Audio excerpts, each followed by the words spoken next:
E nisso, se passaram alguns dias, eu já não aguentava mais, e eu falei para minha mãe: mãe, liga para a UPA para eles virem aqui me buscar, porque eu não aguento mais, eu sinto que eu vou morrer.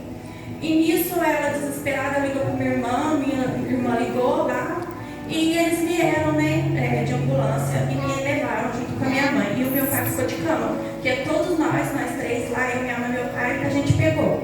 Mas eu fui aqui e fiquei pior.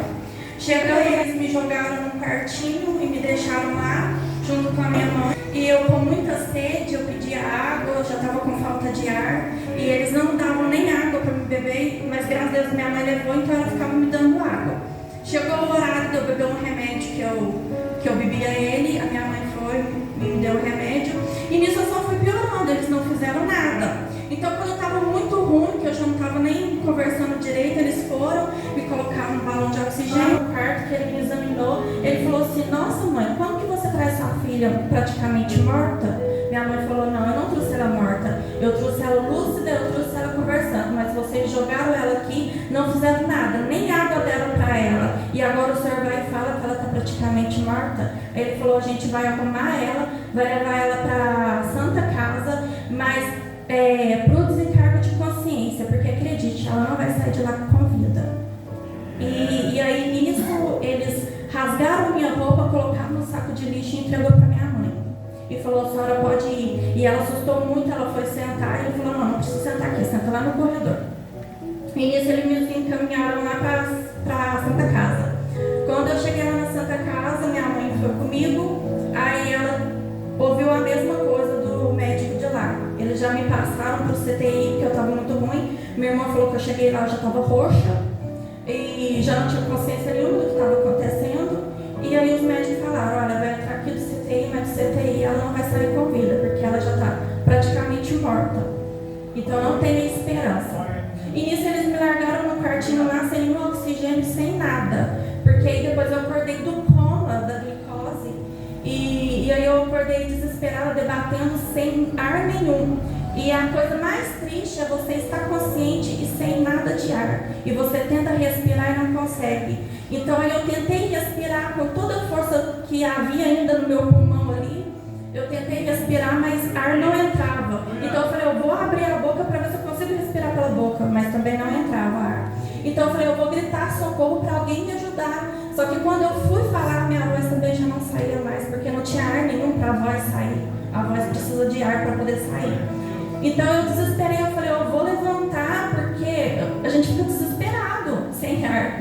É horrível, só quem passou por isso é que sabe o desespero e a agonia que é a gente não ter ar. E nisso eu senti que eu já não movia mais o meu corpo também, meu corpo já tinha paralisado. Então eu pensei assim: Deus, o que eu vou fazer? Aqui não tem médico, não tem enfermeira, eu estou sozinha aqui num cômodo, e sem ar, sem voz, morrendo. O que eu faço? E eu pensei: eu vou jogar o meu corpo, porque eu estava tão desesperada. Eu falei: eu vou jogar meu corpo e vou sair me arrastando. Mas eu pensei: se eu não consigo mexer nem o meu pescoço, imagina se eu vou conseguir me jogar daqui e sair me arrastando. Então eu fui e entreguei a minha alma para Deus. Eu fui e falei assim: Senhor, se for da sua vontade de eu viver, eu sei que eu vou ver, porque eu estou sozinha de médico, eu estou sozinha de enfermeiro, mas eu sei que os médicos dos médicos estão com isso. É porque algo Deus quer fazer em nossas vidas, algo Ele quer moldar em nós, Ele quer nos fortalecer, quer nos amadurecer espiritualmente, porque tem muita coisa na nossa vida que a gente não recebeu ainda, ou que a gente não faz, mas que é plano do Pai, porque a gente não está preparado. Porque se Deus nos dá aquilo, a gente não vai ter maturidade espiritual para sustentar aquilo. Mas a partir do momento que você passa por algo que é da vontade do Pai, de você passar para você amadurecer, quando Deus te dá aquilo, aquela vitória que você precisa, aquele sonho que Deus te deu que não foi realizado, você vai conseguir sustentar, porque você vai ter maturidade espiritual para sustentar aquilo que Deus tem para te dar. Então a gente também não pode, às vezes, culpar Deus. Quantas pessoas estão passando por alguma coisa e culpam a Deus? Não, tudo que a gente faz na nossa vida tem uma consequência. As nossas escolhas, tanto boas como ruins, têm as suas consequências. Tem o livre-arbítrio. Você que toma a decisão, você que Você vai receber aquilo que você procurou. Então, faça como Jó. Jó, ele questionou a Deus, mas ele não murmurou. Ele não reclamou daquilo que ele estava passando. Ele não falou que era culpa de Deus. E eu me apeguei muito na palavra de Jó.